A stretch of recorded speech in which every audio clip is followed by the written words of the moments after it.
season 2 of Homecoming. Hello everyone, welcome back to Sunny Live Show, and thank you so much guys for tuning in. I'm here to update you of what's going to happen on Homecoming from the 22nd to the 26th of June 2026 on Monday. Shobane is out on bail, but no one is convinced of his innocence.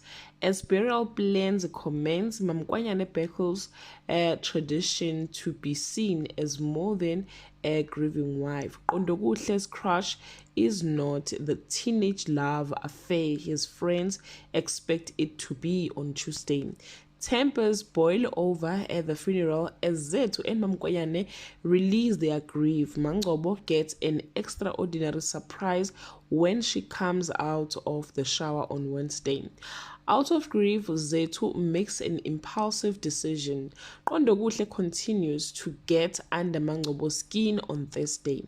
Khathazile fight to pull Shobane out of the sea of guilty he is drowning in, and Mangcobo is left reeling when Shwabi takes Qondokuhle's side instead of hers. Mamkwanyane swears revenge on Friday. Zethu attempt to move forward, planning the wedding, determined to forget, while Mamkwanyane can't. Mangcobo faces Shwabi's rising fury. Well guys, that's all I have for today. You can leave your comment below and share your opinion. Bye.